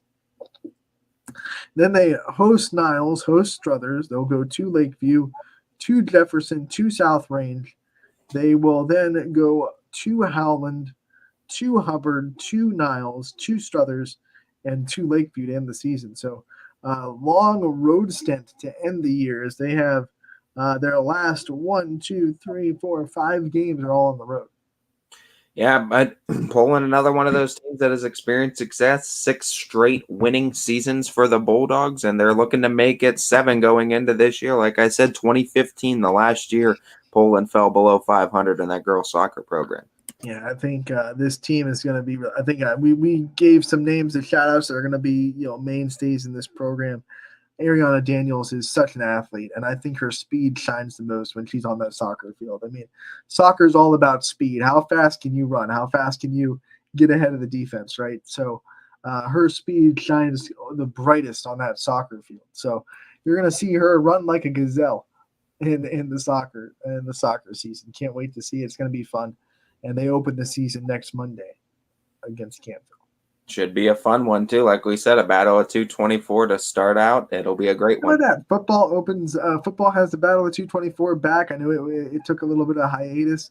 We're starting to see it, become a rivalry again. I know for a little bit when they kind of split out of the conference, there was a little bit of time when the battle of 224 was lost in some sports, and it was very dearly missed. And now we see it making its emergence again. Yeah, and it needs to as well. These are 2 good schools, 2 great programs, too, and a lot of athletics. So you gotta love, because there's been a lot of conference realignment in the last decade that has kind of put a damper on some of these rivalries that maybe some people grew up with. Poland, Canfield, South Range, Springfield. There's the even the Louisville, Salem rivalry. They have seen each other in the tournament the last couple of years in basketball and in football and things like that. So you start to see some conference rivalries start to renew themselves. And South Range Springfield opening the season tonight with girls soccer, opening the season tomorrow with football. I mean, that's what you love, the return of these old school rivalries. They kind of get alumni really fired up about the season. Absolutely. And I mean, you love to see it too, and you just love to see good competition across the board. And that's, I think, what we're going to see in a lot of these sports. Look, if Thursday, if you go to South Range, you're going to see a lot of 30 and 40-year-olds get super excited about that game, while the students are probably like, I don't know. I don't have a great sense of the student body. I don't know how much they respect. They might have respect for the rivalry, but because it's not like, I feel like it might burn a little bit deeper now for the kids for Poland and Struthers and teams like that than it does for Springfield. I don't know. I could be totally off. These kids could take Springfield super, super seriously, just like we did when we were in the same conference. But it's a fun rivalry, and it's definitely fun for the alumni that show up at that game and are just like, blind aggressiveness towards Springfield for that 60 minutes during the whistles. Yeah, absolutely. And it's the same on the other way. It's the exact same the other way. Because I know Springfield has this don't want to say hatred. Hatred's a really strong word, but just like this like rivalry, uncomfortableness for South Range when they play each other. So it's fun to get that back. It's fun to kind of fire up your kind of rivalries. Have a way of making it, adding a little bit of stoke to the fire. You know what I'm saying? Yeah, and I mean, that first game of the season For the fans, South Range is going to set the tone. Rivalries are for the fans. The teams can't put any more weight on one game than another, and we know that's kind of the way that great teams operate. But the fans get a little bit more fired up when it's that team that you just don't like. Yeah, I don't know, man. In high school sports, it's hard to get away with it, though, man. I mean, get away from it, because when it's that rivalry, I mean, I don't think there's ever like you said, there's never like a hatred for the guys, but when you step in between the lines of that field, man, it's us against them, and that's your crosstown rival, and know that if you lose that game, you're going to be hearing it on social, you're going to be hearing it for a while, so you need to win that game. And I think in high school sports, yeah, you don't want to put any more weight on one game, but I feel like there's more. I feel like in some cases like that, I don't know if it's necessarily more weight that you put on the game, but there's definitely, I think, more excitement for some of the kids too. You need those rivalry games, because if the kids aren't pumped up on the field, you could tell too as a fan. You want those kids to have a little extra pep in their step. I know high school isn't this serious, but there are colleges that, like, one of the requirements of your job is to beat your rival. You could go 7-3 as a college coach or whatever, and if you have a consistent losing streak to your rival, you're on the hot streak. Even though you've been a successful coach record-wise, hey, we haven't beaten this team in 5 years since you've been here. You're in trouble, right? Yeah. So rivalries get a little bit more serious when you get in college, but they're kind of the bloodline of sports. You look at some of the rivalries that we see in sports, and they are so notable because that's what they do. They kind of intensify the atmosphere. Duke, North Carolina is sold out 4 years in advance. I don't think you can get a ticket for Duke, North Carolina in Cameron Indoor Stadium until 2026 if you wanted to. Yeah. Unless you're a student. Student gets every student year you get but for the public, I'm pretty sure it's 2025 is the next time someone in the public could try to get seats in Cameron for Duke versus North Carolina. Just doesn't happen, man. It just doesn't happen. Off the college rivalries are that blows my mind. That's intense too. But I mean, yeah, the ticket prices go through the roof. You're going to spend more money to go to an Ohio State Michigan game than you are. Than you are going to pretty much almost any pro game. I feel like, or a good amount of pro games, honestly. Right. I mean, it's nuts. Sometimes I see these people that are going to every game for the big teams like Ohio State. And I'm like, are you mortgaging your house? Are you just saying, screw it, I'll deal with it later? What are you doing? Because it's there can't be that many people, many people that are that well off. They can say, I'll drop $1,000 per week to go to these games every I've never been to an Ohio State football game, and it's for that reason, like you said, and I'm not ready to mortgage my house yet to get the tickets to go to one. I'll just take my house with me, and we'll just live in Columbus. There you go. That's the deal. Have you ever seen not like a trailer, but you'll see people driving they're trucking a little like a house. Yeah. Them. It's pretty Talk about having your proof of address. This is mine. Dang.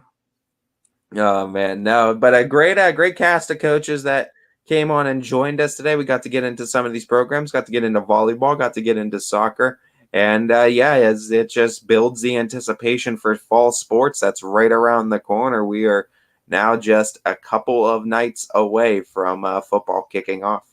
And we apologize for missing Coach F from Edison. We know that sometimes schedules get in the way of things, and we'll try to continue to try to get her on the show throughout the not just the season, but hopefully in the next week or two to give us a little bit of preview of the season down there in Edison, because we know that's an exciting volleyball team down there in Richmond that we want to give some light to. So we apologize for missing that, but we'll definitely keep trying to get her on. Yeah, no doubt, no doubt. As the open door policy is there, we understand life gets in the way sometimes, so we always like to work with our coaches too. Even though all my doors right now are closed, it's definitely an open door policy. Honestly, no, for sure. My window's open, so you're good. Yeah, there you go. Come in through the window. Let's go back to what we were talking about before Coach Huda came on, and that is East Volleyball. I want to bring up their schedule one more time because I think even though we talked about it, I want to refresh it real quick. But the East Volleyball team, like you said, Ty, they're trying to build. They had one win last season. They're trying to kind of build on the experience from last year. They return quite a few players that can bring them that experience and just look to grow and get better every time they get out on the floor. Yeah, absolutely. And that's exactly what East is going to try to do. And I mean, I know, like I said, I know Franklin over there, Tanisha Franklin, also Coach Franklin over there for the basketball team. She does a great job as athletic director, and she's been doing a great job trying to build these programs, build these athletics, especially on the girls' side of things as well. And I mean, she's trying to take these programs to the next step, and that's exactly what you want to see is just East take that next step and continue to grow as a program. And I think they got the right leaders at the right places too for that school too to evolve and start growing. East might have, a winnable game to open the season because they play a Liberty team that lost a lot of pieces from last season that's trying to kind of find a new identity and then put some more new players in different spots. And, that could be a game where they sneak out a win to get some confidence right out of the bat. That'll be a Monday, the 22nd, which is actually, we can just say Monday now. It's that close. It is Monday. The next Monday on your calendar is the start of volleyball season. I will be there in Liberty, so that game will be on ysnlive.com as well. So that will be their opening game. Then they will go to East Palestine before they travel back home to play Louisville. They will host Ursuline, host Canfield, host Niles, host Cheney, host JFK before hitting the road against Camel. And then they will travel to Ursuline. They will host Akron North, travel to Struthers. They will travel to Ravenna, so that might be that actually is in your neck of the woods. They will go home to Valley Christian, travel to Howland, travel to Cardinal Mooney, and then they will end the season on the 10th of October at Southern Local. It's a nice schedule ahead for them too, as they're going to be playing a cast of good competitive teams too, but all teams that also a mix of teams too that can be very winnable for them as well. So you look at that and you like the way that it's set up for them too. And I mean, going forward, that's exactly what you want for a program that's trying to build and get better. I tell you that they're not going to be coddled by this schedule. It's not going to be like, hey, let's just hide East and try to, the schedule is tough. You got Mooney, Howland, you got Ravenna, you got Ursuline twice. Obviously, then you have Canfield. And some really strong lower division teams in Camel, in Southern Local, and also in Warren JFK.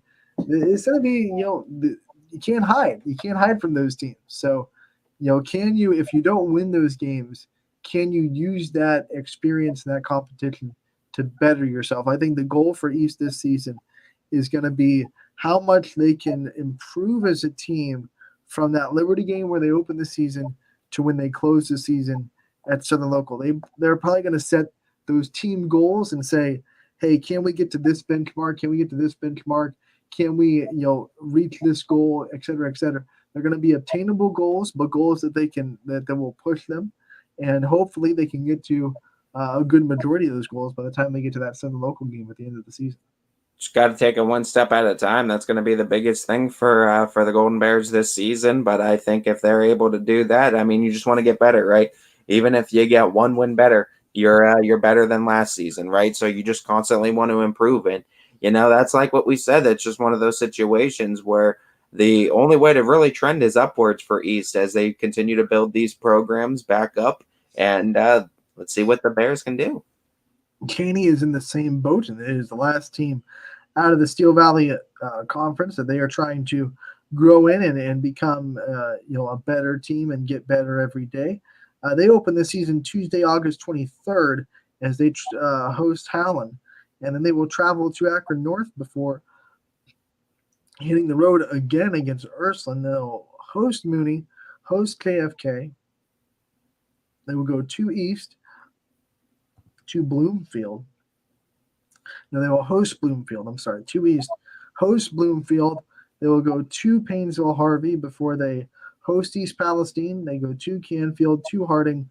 They will go to Niles, to Warren JFK. They will finish the season on October 13th at home against Campbell Memorial.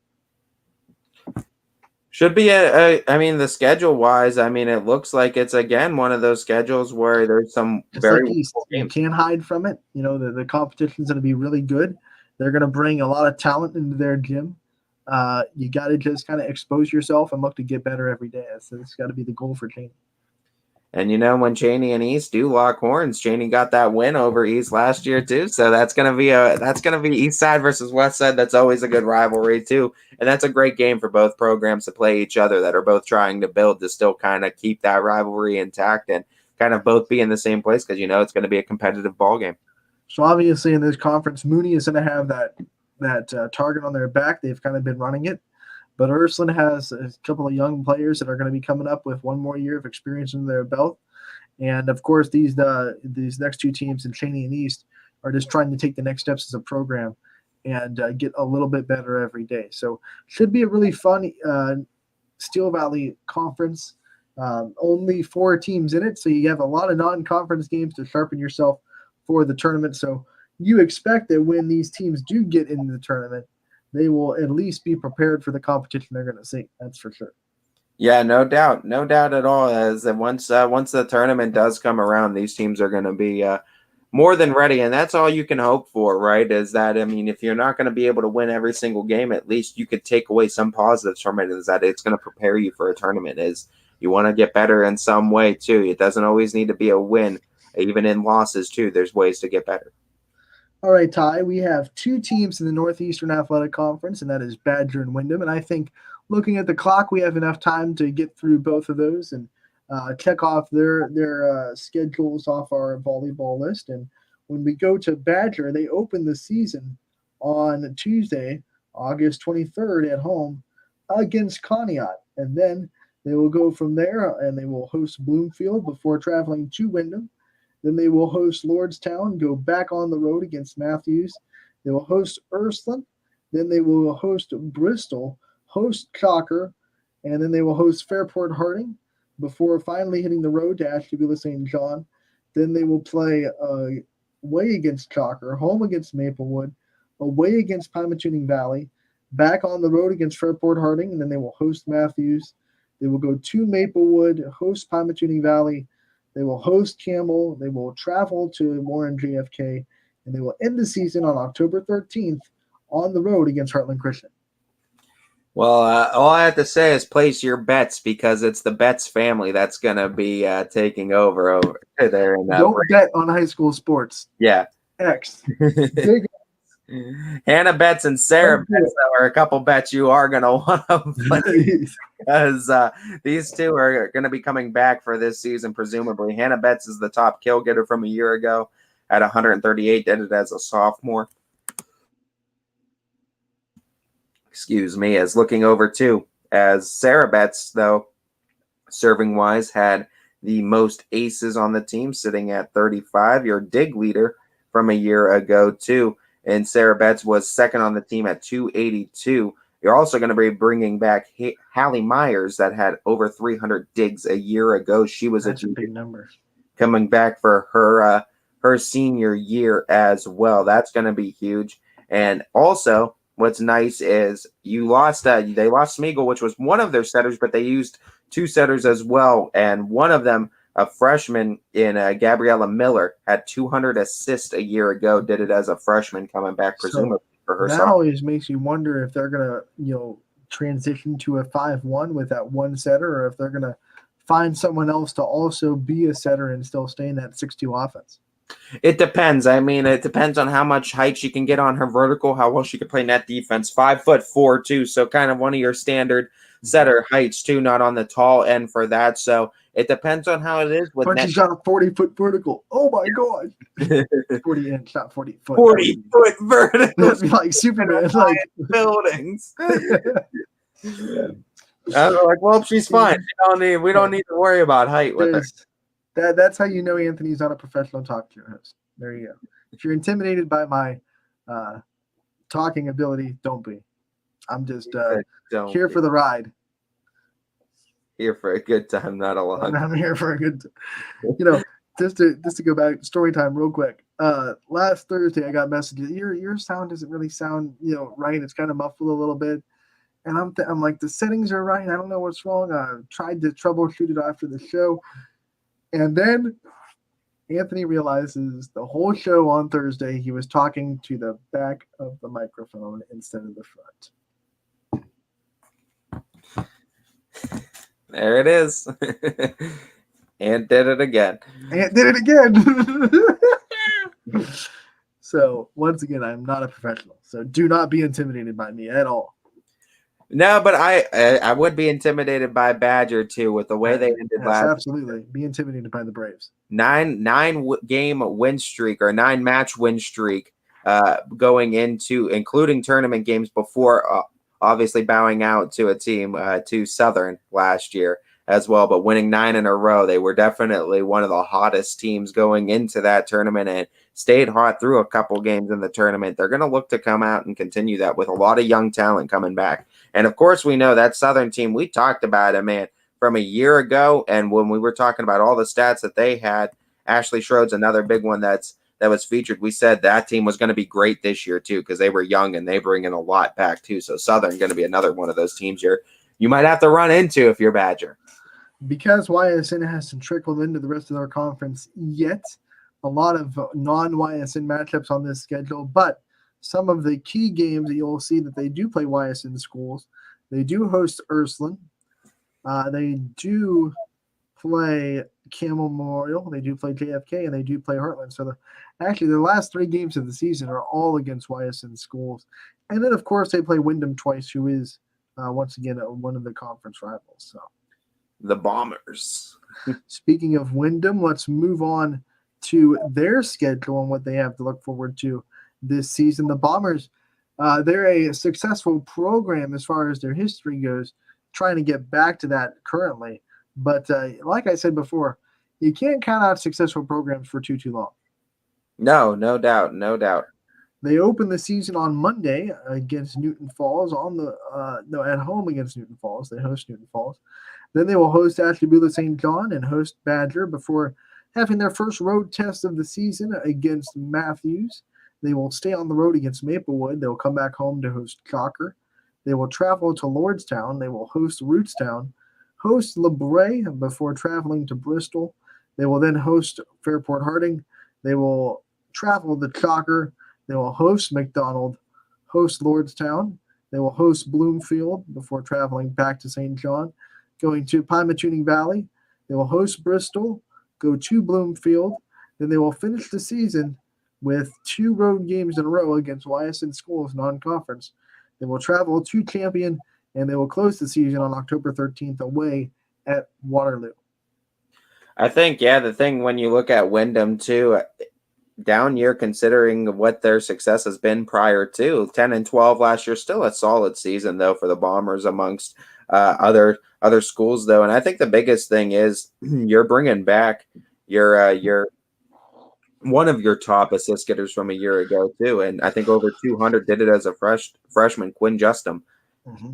That's going to be huge coming back as a sophomore. You got 4 years basically to develop her as your setter. That's going to be huge. They're going to be looking to fill some holes with Zara Cunningham being one of the big ones that you're going to have to figure out, and Zoe St. John another one, because they had some huge stats last year for them a year ago, including over 500 digs at one point too for Cunningham. So you're looking to replace some big numbers from a year ago, but hey, this is a program that had a lot of young talent that was still in the top 4, top 5 in various stats from a year ago. Another Cunningham on the team too. That's going to be coming back now for her junior season is going to be Kenice Cunningham. So she had some big stats as well, and she's going to be looking to take another step into her development for a upperclassman season. Where's Brandon McPherson? Where's our buddy BMAC? He's like our Wyndham volleyball guru. He's the Wyndham everything guru. I know, Wyndham everything, really. But I think he keeps the stat book for volleyball. If he returns to do it this year, I know he has been doing it. So if you're out there in Wyndham Bomber country, make sure to say hi to our friend BMAC. Yeah, the Wyndham Bombers too. They still produced a winning season as far as the conference was concerned. Yes. 10-7 overall in the conference from a year ago. But a lot of teams would love to call a 10-12 season their down year. Yeah. You know, I mean, this program has high expectations. The bar's raised pretty high. So 10-12 didn't really meet it. But there are other teams that would love to have a 10-12 season. So that gives you the dynamic of the standard that has been set at Wyndham.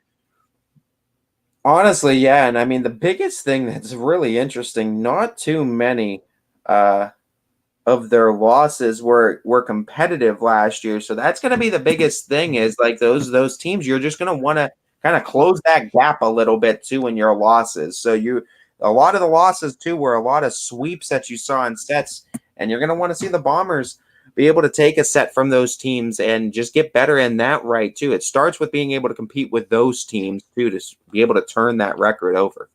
And just like their conference rival Badger, although they don't play a ton of YSN schools inside the YSN family, they close out the season with 2 in a row with Champion and Waterloo. So those are some chances that you could see them on the network. And also they host McDonald, which is a YSN school. And they also host La Brea, a YSN school. Obviously, they opened the season against Newton Falls, a YSN family school. And they play Badger twice. So Wyndham will have a lot of YSN matchups sprinkled in with their non-conference schedule to go with that really good Northeastern Athletic Conference they play in as well. Yeah, it should be fun to see what the Bombers volleyball team can do. Got to get out to the Bomber hangar sometime, man. Got to get out there. I know. I've been there before as a fan, but I've never been there as a broadcaster. I remember back. Pretty cool. I remember back. I think in 2014, I think South Range girls played there, and I went to watch. So basketball wise, and that was back then, and in the early 2010s, Wyndham's girls basketball team was really good. That was a tough matchup. So, hey, let's get back to some Wyndham success. I'm cool. I love the name. I've always touted that the Bombers. I like the color scheme. I think that Las Vegas gold and black goes so good together. It is. It's a nice color scheme. It's one of the most unique, I think, team names and color schemes that we have in the area, honestly. Right, you don't really see a lot of gold and black. I know Warren Harding has it, so props to them for those are like the only two that I can off the top of my head that I can think of that sport gold and black is Harding is the big school and Wyndham is the other one that I could think of. Yeah, I think who else locally sports a gold and black color. Yeah, I can't think of any. I can't even think of any that I've seen like outside of our region or teams that we've played in tournaments. There's teams that utilize gold but not black, with and plenty of teams that utilize black. But yeah, I like the gold and black. I do too. I think it looks nice as well. I honestly think the way Harding does it too, it looks nice as well. I love that gold and black color scheme. Harding's got the W on the helmets, right? Yeah. I think Wyndham has new helmets this year. I believe they do. I think what Brandon McPherson sent me on the Wyndham helmets, they looked nice. They look clean with the gold W, which I really like for them as well. But so they're both going to have W's. There's not many Bombers out there for a team name. That's the only other reason. Harding used to have the Florida State arrowhead going, like the arrow going on the side of their helmets. Who was that you said? Warren Harding. Did they used to have the? I think they did. I want to say they did because they had the arrows. Yeah. I remember like highlights of Maurice Claret who went to. I feel like when you watch him, I think they had the arrows. Yeah. Or spears, whatever you want to call them. Whatever Florida State fans are going to be like, they're spears. But yeah, I think the Bomber name is really unique as well for Wyndham too, because I can't think of another Bombers team locally. honestly. No, I can't. I can't think of another Bombers team at all. Yeah, that's what I'm saying. Like, you want to talk about being a completely unique team with a almost, I mean, no color scheme I don't think is ever going to be truly unique. I think every team teal and purple. Yeah, there you go. If you want to go like too off the wall, but like gold and black's one that's not utilized a lot, even in pro sports. No, Saints. Yeah, Saints and the Vegas Knights. Yeah, that's it. That's the only two teams I can. Wake Forest in college. Yeah, Wake Forest. Vanderbilt in college. It's not a heavily utilized color scheme as other. Purdue has it in the Big Ten. Yeah, college you're going to find it more than I think the gold and black color scheme. I think is probably Colorado has the gold and black. I'm trying to. This is me trying to test myself. Colorado has the gold and black.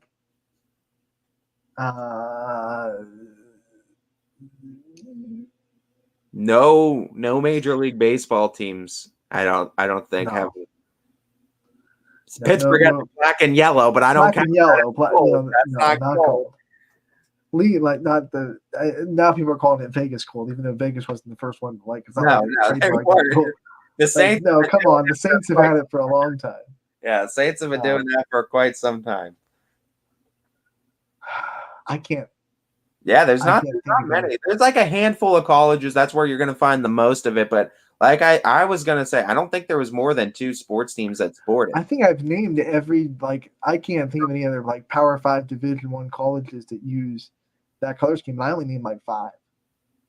So I mean, that's what I always say. Props to Wyndham for being pretty unique indeed, and we love having them under the YSN coverage. I love to say that the Bombers are live. The Bombers are live. Open the Bombay doors. Live bombs coming in. It's a blitz. Yeah, there you go. You can really say that in football season.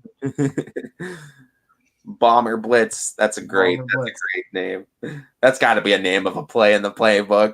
It's got to be, right? It's got to be that's what they call their zero blitzes, are probably their bomber. It has to be the Bomber Blitz, yeah. And now all their football coaches are going, crap, we did it. I'm going to rename everything. They're cussing us out, and then they have to rearrange their whole playbook. They were trying to hide their blitz under the name Bomber Blitz. If they were screaming Bomber Blitz and didn't think people would catch it. But you know what, Ty? They didn't have a non-blitz formation, so it was trying to throw people off, and now it's all out the window. It's all out the window. We just blew it. We did it. Brandon McPherson's gonna be like, "You so many messages." Don't ever come to Wyndham again. B-Mac's gonna be pissed in our comments section. He's gonna be you know what? If it gets him in the comments section, I'm cool with it because we haven't seen B-Mac in a long time. So I know. Maybe he'll come around now that Wyndham football is on the horizon. I hope so. I missed that game. Should be a fun time too, and as we get one day closer to the start of fall sports. One day. I mean, tomorrow's the last day without football. Mm-hmm. I feel like once we hit Thursday, it's like you open the gates, the floodgates, because that's right when volleyball starts on Saturday. You got Thursday and Friday for football, and you still will have soccer trickling in and going full bore next week as well. Some soccer teams have started. South Range and Springfield girls start tonight. So there are definitely a couple of soccer finals that have come in. Golf has started, but Thursday, it's opening Pandora's box is what it is, honestly, and it's just goes insane from there. Don't forget the end of that story. After everything gets out of the box, the last thing is hope. So if you're feeling overwhelmed by the fall season and you're like, I can't follow anything, the last thing that came out of Pandora's box is hope. After all the evil, the form of YSN, because we're gonna rattle it all in for you and make it way easier for you to digest. I can't follow that up. Let's just end the show right there. We are the hope in Pandora's box. Boom. We got Mic drop. Thank you so much for tuning in today to Running Point. We are going to take a 22-hour break. We'll be back tomorrow from 12 to 2. We have some coaches to talk to tomorrow, along with Brian Tolnard of Mill Creek Golf Course. And when we look at the guests for tomorrow, it is going to be Tyler Allen. He'll come on to talk a little bit of Camel Memorial Volleyball. And we'll come back in that MVAC great tier that is such a good volleyball conference and talk to a Camel team that got a tournament win for the first time in a long time last season. So he's excited about Camel. He loves the atmosphere, and that's what you need for a program like that. You need some energy in there, and they'll try to come back and be a successful team this year. We'll look forward to talking to him tomorrow at 12:15, and then Brian Tolar will come on at 1 for the show. We also have a couple of more volleyball teams to get to, a couple of our independents, and a couple of I think we have to hit Mohawk for the first time because Mohawk was not assigned last volleyball season. So we'll be talking some Mohawk volleyball as well. And we'll have a lot of fun things. So don't miss tomorrow's Running Point and 22-hour break for me and Ty. Casual Sports Podcast coming up